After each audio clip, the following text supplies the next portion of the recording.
who love the Lord and are called after his purpose. You see, once you know that you've been devoted to God, you will love him. Because if you're devoted to something, your love, is towards that thing. They say where your treasure is, that's where your heart will be. Hallelujah. Where your treasure is, that's where your heart will be. God is my treasure, and therefore that's where my heart is. My heart is not in any other thing. Every other thing around my life, including my children and my wife, they are secondary to me. They're secondary. My love for God defines every other love, defines every other thing, defines my ministry. Ministry to me is secondary. My love for God is first. God stripped me of ministry for close to 8-9 years. He said, move away, leave this thing, face your home.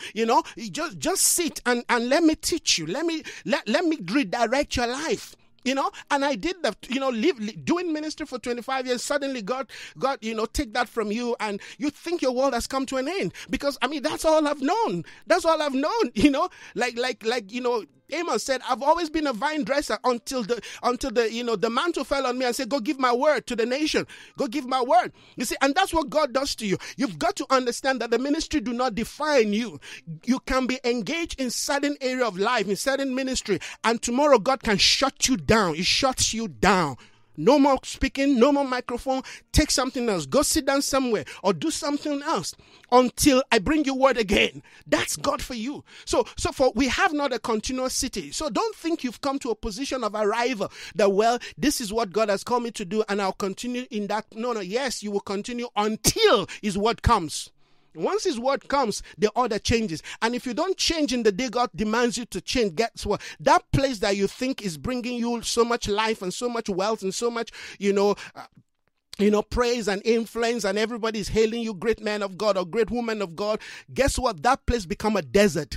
So you've got to understand that, your journey is in God, Your journey is in a person. Your journey is not in things, it's not in estate, it's not in what you've amassed, it's not even in how much you've preached or how much you've done. It's not how much you have acquired in terms of career. No, your journey is in God, because he's the one that is defining your life. He is the defining factor of your life, nothing else.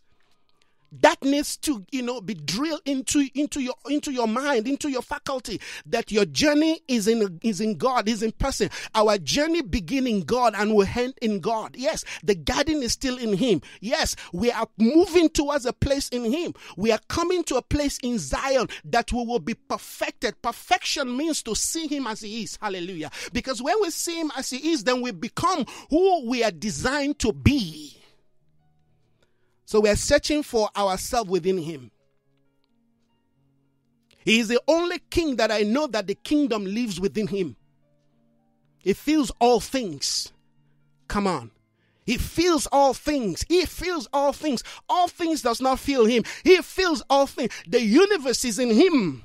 He brought everything out for his own glory. When he spoke forth the creation into being, when he spoke the universe into being, it was for him to see what his hand has done. The Bible says after 7 days he created earth, not the universe, earth. You've got to understand that earth is just one minute dust from his creation. After 7 days, he rested. He rested because he saw something that was different from all his creation. Man. How the Father longs to relate with you. I hope and I pray that you will catch the revelation of what I'm trying to share with you. That there is no achievement, that there is nothing you will ever do, that there is nothing you will ever become, there is nothing you will ever achieve on earth that will be greater than your condition, your position, and your posture in the place of devotion. Nothing. Nothing. There is nothing you can do. There is nothing you will ever do that will be greater than you having a seat. Than you having a seat at his footstool. The scripture says when he came to the house of Mary and Martha was so, encompassed, and burdensome by, this august guest that has come to visit them. Imagine Jesus coming to your house. Just imagine that. The master coming to pay you a visit. My God, I'll be running here and there. Oh, what are we going to do? You think of everything just to get the place perfect. And that was matter for you. And there was nothing wrong with that. Because you don't want Jesus coming to your house and everywhere is looking so dirty, looking so, unkept, You want to think, what are we going to serve him? What is he going to eat? Where is he going to sit? The Master, the Lord, is coming to visit us. Wow! And that's a mentality. That's a mentality. That's something we need to have. And please, don't say Martha was wrong. No, she was not wrong. Because if I was Martha, I'm sure I would even do worse. God, you want to scrub the floor. You want to make sure everything is looking sparkling clean. The Master is coming to visit.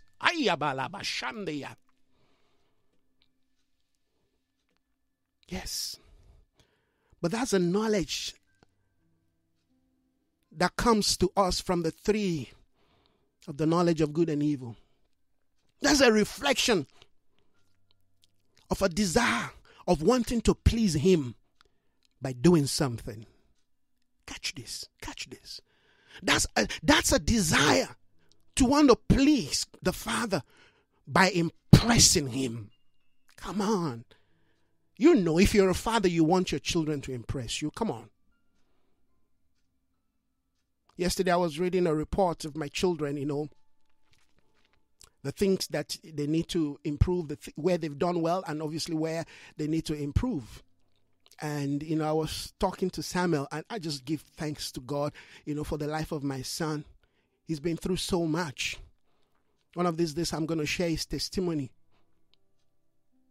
As a child that when he came to the world, he just looked so normal and so perfect like any other children, only to discover, later on that he was to have, challenge with speech, which obviously affects every area of his life, his balance, his cognition, everything, and we began to engage God in prayer.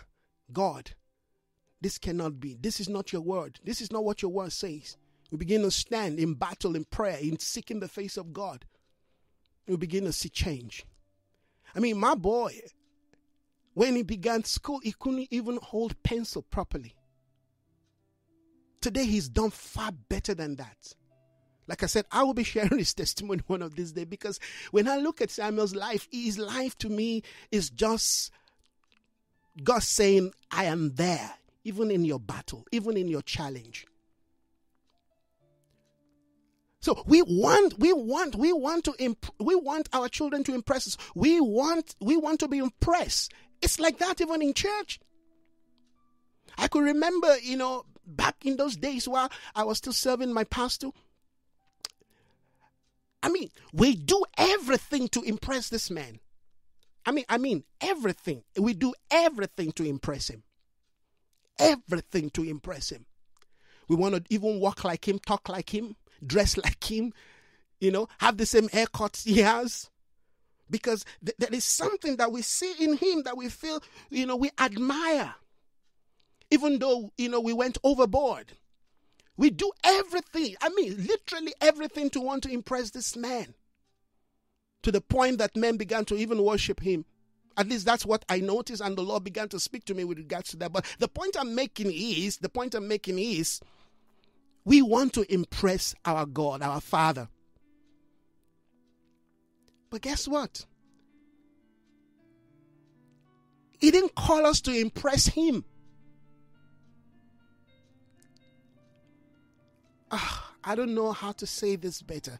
He did not call you to impress him. He called you to live for him. To live for him means just be in my presence. Just be there. Just be in my presence. I just want to see you. I just want to love you.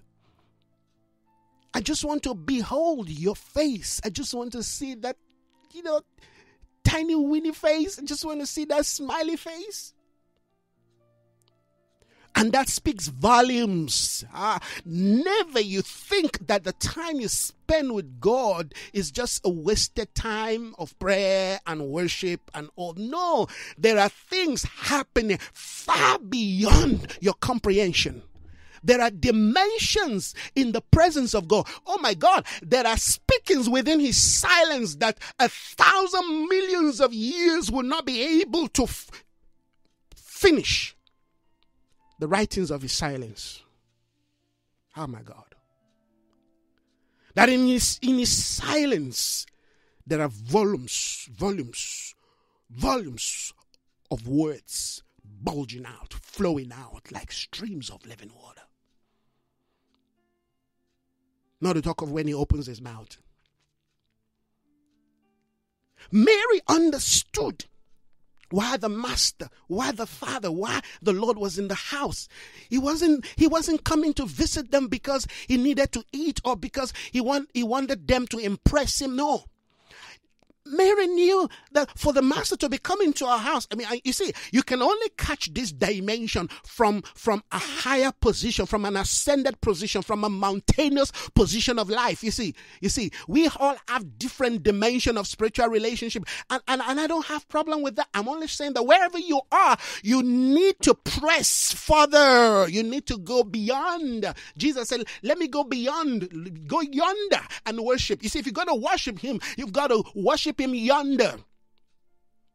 That's what he said to to his disciples in Gethsemane. He said, "Let me go yonder and pray. Let me go yonder." You cannot remain where other people are to pray. You see, yonder is a dimension in the spirit. Yonder is a place where you have to separate yourself. And that's something many of us don't like. We don't like to separate ourselves.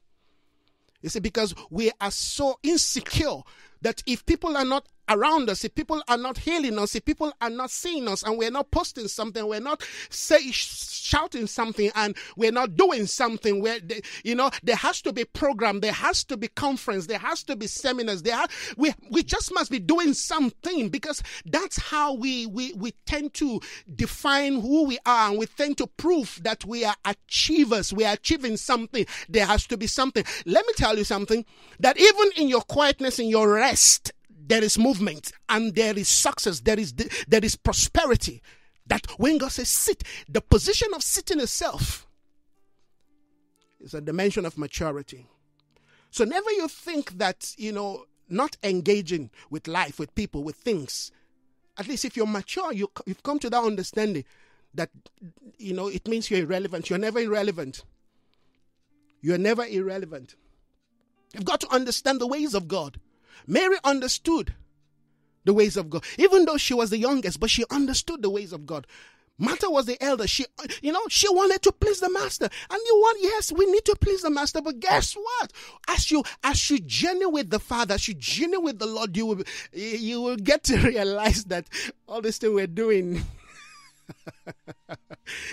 as I'm talking, I'm picturing some things. I could remember those days when we started ministry. I go out of my way just to, you want the best handbill.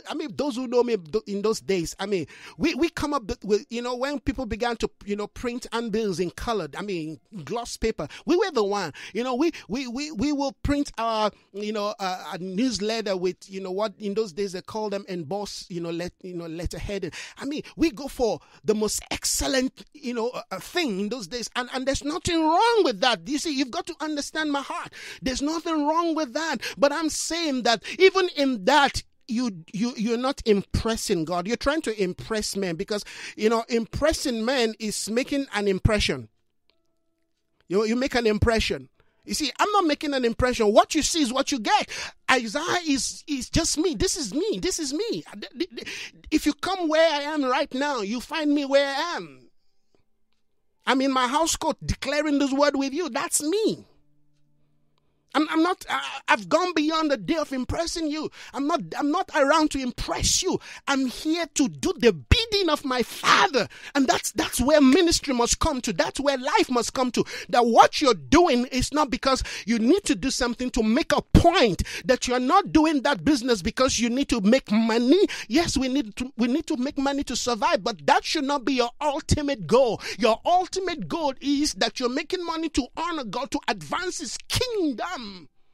Oh well, that's another word for another day. We will talk about kingdom.